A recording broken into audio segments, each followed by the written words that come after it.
Et on passe à notre focus de ce dimanche soir. Pour clore cette année 2025, on s'intéresse au climat politique qui a secoué l'Afrique, des élections à haut risque dans de dizaines de pays, des transitions militaires qui s'installent durablement et des organisations régionales bousculées. Avec Gilles Yabi, analyste politique et fondateur du think tank Wati, nous revenons sur les temps forts de cette année troublée et qui a redéfini les équilibres du continent. Merci Gilles et bienvenue dans votre JTA. C'est un plaisir de vous recevoir. On a eu l'occasion de vous recevoir par le passé et là c'est très important pour nous. On a voulu faire un bilan de l'année.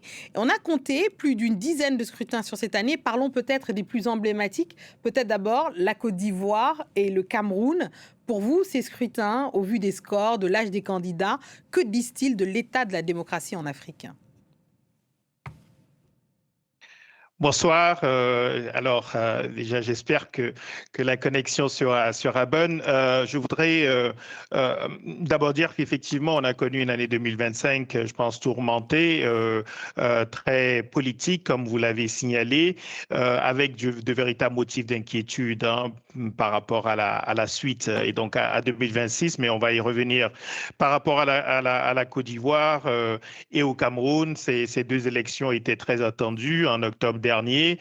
Je pense qu'avec des similitudes, mais aussi avec des différences, je pense que les similitudes, c'est bien sûr l'âge important des candidats, même si là encore, le cas camerounais est vraiment particulier, plus de 90 ans pour le candidat Paul Biya, qui a été donc annoncé vainqueur de cette élection, mais aussi le nombre de mandats, puisque dans le cas de la Côte d'Ivoire aussi, on était quand même, disons, au 4e mandat consécutif du président Alassane Ouattara.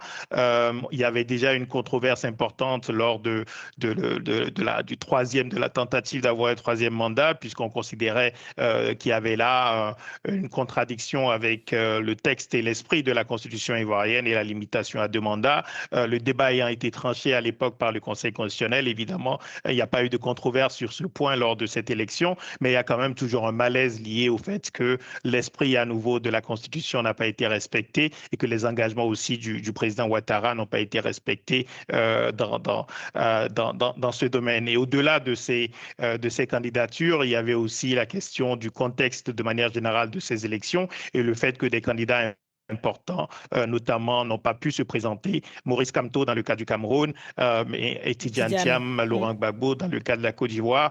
Et cela a effectivement aussi renforcé quand même le sentiment qu'on avait affaire à des élections pas tout à fait compétitives, même si dans le cas camerounais, on a vu émerger des figures du camp d'ailleurs du président Biya qui se sont détachées et on a eu une candidature qui s'est avérée menaçante pour le candidat Biya mais Issa Chiroma, bien sûr, mais on voit bien qu'à la fin du processus, pas de surprise et je crois que ça nous dit beaucoup de choses sur la réalité des pratiques politiques dans ces pays. C'est que en réalité, avec des systèmes très, très verrouillés, il y a très peu de surprises. Il y a rarement des surprises avec l'annonce d'une victoire d'un opposant. On entend ce que vous dites, Gilles. Parlons à présent des transitions militaires. Au Gabon, comme en Guinée-Bissau ou au Mali, les militaires se sont installés durablement au pouvoir. Les urnes peuvent-elles être encore un rempart contre les coups d'État quand on voit que, justement, dans pas mal de pays, il y a eu des élections pour légitimer derrière les coups d'État? Oui, c'est ce que je disais. Il y a de véritables inquiétudes aujourd'hui, je dirais, par rapport déjà à la militarisation des États. Et lorsque je parle de militarisation, c'est pas simplement le retour des coups d'État militaires, c'est le fait que les militaires se réinstallent finalement dans toutes les sphères du pouvoir et même de la société. On le voit dans les pays sahéliens, on le voit aussi dans quelques autres pays de la région région, la Guinée organise l'élection présidentielle ce dimanche. C'est un candidat qui est arrivé au pouvoir par un coup d'État, Mamadi Doumbouya, qui très très probablement va être annoncé comme étant le vainqueur de cette élection, avec là encore tous les candidats importants de l'opposition qui ont été écartés. Et à nouveau, on a une militarisation qui est durable. C'est pas quelque chose qui est simplement conjoncturel, ça pourrait être durable. Et ça, je pense que c'est une véritable menace, pas simplement pour les pays qui sont déjà concernés, mais aussi pour beaucoup d'autres sur le continent, où effectivement d'autres militaires peuvent se dire, finalement, ben, ça marche à peu près partout. Pourquoi est-ce qu'on ne prendrait pas le pouvoir? Et s'il faut vraiment donner des formes finalement démocratiques, on organise une élection et puis on est candidat et on se maintient au pouvoir simplement en ayant changé de costume. Ben Mais alors dans le Gilles, fond, on a justement, oui. véritablement Alors, ce risque aujourd'hui. allons plus loin. Certains disent sur le continent et ailleurs que les États africains ont besoin d'hommes forts, de dictateurs éclairés, pas de présidents élus.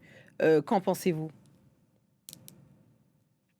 Oh non, mon point de vue est très clair là-dessus et il ne s'agit pas simplement d'une position de principe. On a connu dans le passé, depuis l'indépendance des pays africains, beaucoup de coups d'État militaires, beaucoup de régimes militaires qui sont restés au pouvoir très longtemps. Lorsqu'on parle des pays sahéliens, par exemple, la réalité est qu'ils ont été dirigés pendant beaucoup plus d'années par des dirigeants militaires que par des dirigeants civils. Et on a vu le résultat en termes de liberté, bien sûr, de démocratie, d'état de droit, mais aussi en termes de développement économique et social et de développement humain. Donc, on le sait, exceptionnellement, on peut avoir des hommes forts, autoritaires, qui produisent des résultats sur le plan sécuritaire et qui produisent des résultats sur le plan économique. On le voit dans d'autres continents, en Asie, il y a beaucoup d'exemples de pouvoirs autoritaires qui peuvent effectivement produire de la croissance économique, voire du développement économique. Mais on voit quand même dans le cas des pays africains que c'est un choix extrêmement risqué. Lorsque vous avez des régimes militaires,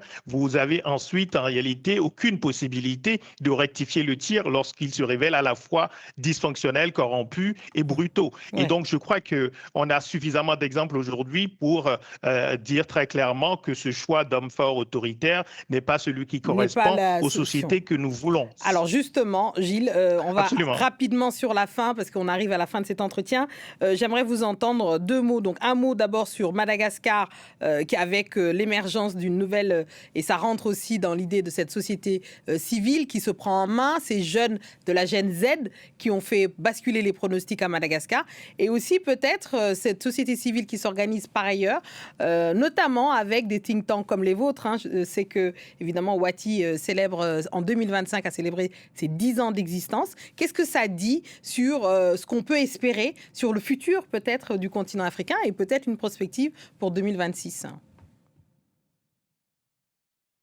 Alors oui, très rapidement. D'abord, inquiétude pour 2026. Il faut être très clair là-dessus. Le rôle des think tanks, de mon point de vue, est un rôle d'éclairer sur ce qui se passe et d'être collé aux faits et à la réalité au niveau de la difficulté aujourd'hui sur le plan sécuritaire et sur le plan politique. Donc, nous sommes très inquiets par rapport à cela. Le deuxième message, c'est que l'espace de liberté pour la société civile, pour les chercheurs, pour les universitaires, il doit être préservé, d'autant plus qu'on est aussi aujourd'hui sous la menace de la désinformation, où on a des opinions publiques africaines qui sont noyées sous le flot d'informations, parfois venant de personnes qui n'ont aucune connaissance des sujets sur lesquels ils s'expriment, mais ayant beaucoup d'influence. Et le troisième élément, c'est que, à nouveau, toutes ces questions politiques et sécuritaires demandent de la réflexion et appellent à de la complexité. Il y a de vrais défis démocratiques. On doit redéfinir les pratiques politiques sur le continent. Ce n'est pas quelque chose de facile.